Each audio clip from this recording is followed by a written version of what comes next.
how much do we read into this game? Well, first, congratulations to Flamengo. As you said, you know, we seem to be the South American team, especially Brazilian team. They take it seriously, in contrary to some European teams, and played a great game. And they use the weaknesses of Chelsea, which is defensively sometimes not knowing what's going on behind them, and they did the differences. On top of it, Jackson helped them out, you know, doing that stupid foul for the and the red card. But there is nothing much to say. Flamengo highly deserved to win that game. They were better than Chelsea. They worked harder. They were committed, and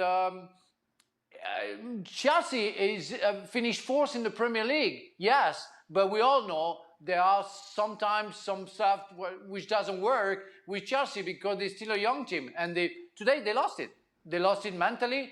They didn't have any creativity enough, in a way, and defensively they were nowhere near it.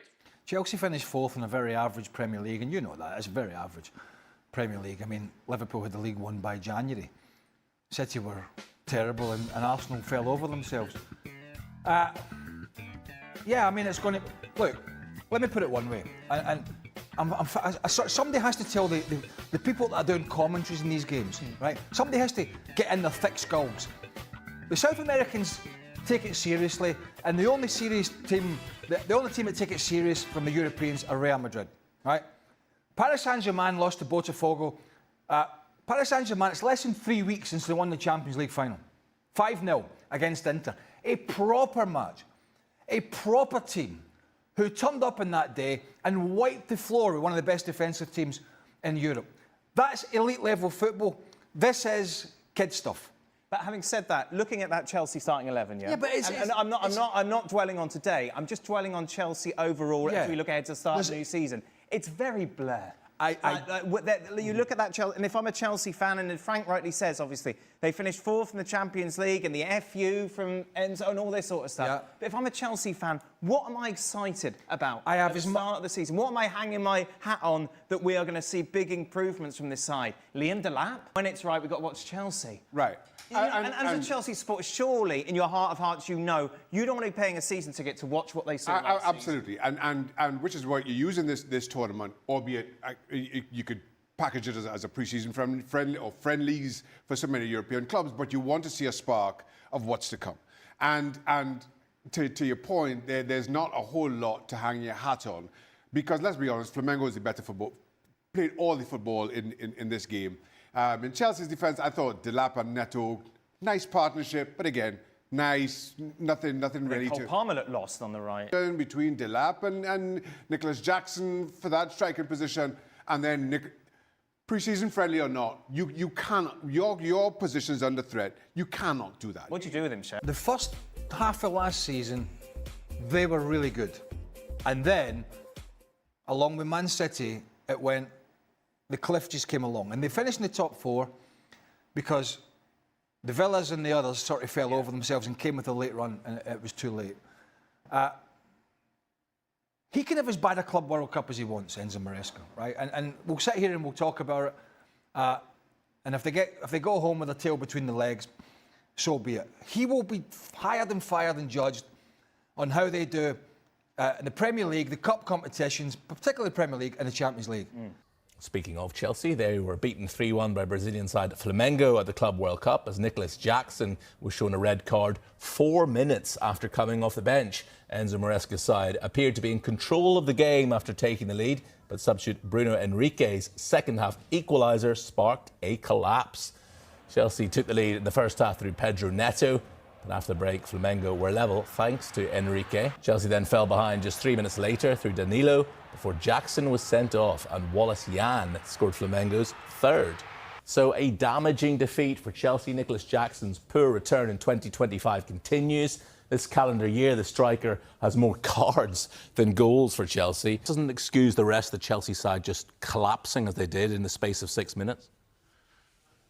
Yeah, I watched the game tonight, Jamie. They were second best almost from the first whistle. Even Pedro Neto's goal was in the breakaway and a couple of fortuitous bounces. They collapsed in that 5 or 6 minute spell. They lost 2 goals, 2 routine balls into the box. I have to say, I thought they were defended much better than that. And Jackson just coming on, you're not going to get away with that. It's not really a stamp, but it's that sort of downward force with the foot. Any referee is going to send you off. He's not covering himself in glory at a time when he needs to rise to the challenge of Liam Delap. Ian, where are we with the Club World Cup now? I mean, it's hard to know just how much sleep Chelsea fans will lose over this defeat today. Yeah, look, I was talking to an Arsenal fan a couple of days ago and asking if they were in it, would they be invested in it as a supporter? And this guy was saying yes, he'd be watching the games. That's the way that football supporters are. If their team plays, then they watch and they want them to win, and things start to assume a level of significance that maybe people didn't expect. From a wider point of view, I've seen and heard and read a lot about the attendances. That doesn't massively surprise me or alarm me. I think those attendances will grow throughout the tournament. You'd expect that. But more widely, my issue with the Club World Cup, right from its inception, in terms of, when I say its inception, I mean the new version of it, the expanded summer version of it. Right from its inception, I've been against it, and I've been against it for a very simple reason. It's about player welfare. It's about a player like Phil Foden being dragged over there by Manchester City, even though he said at the end of the season that he's desperate for a rest. He now scores a goal and declares himself fit and rested. I don't believe it for a minute. I think City will rue the decision to take him when next season starts. Look at Chelsea slogging away in the heat, toiling away in the heat when they've just spent 9 months desperately scrapping to get in the Champions League positions domestically. It's difficult for the players. It's difficult for supporters. In terms of the tournament, it will become more watchable as it progresses. I still won't be a fan of it. I was working today. I took my time out. I'm an Uber Eats driver, so I took time out to watch that game, and I wish I didn't. You did a few more jobs. You need to get back to work, mate. You missed out on some money, mate.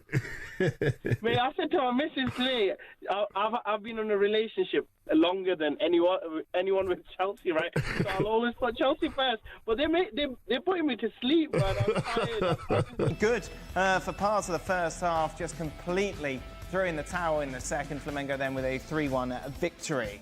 Taking a look at what that means in the group. Well, Flamengo sit top of the table. Chelsea sitting in second. LAFC, of course, in action later today. Frank Leboeuf is with us. Frank,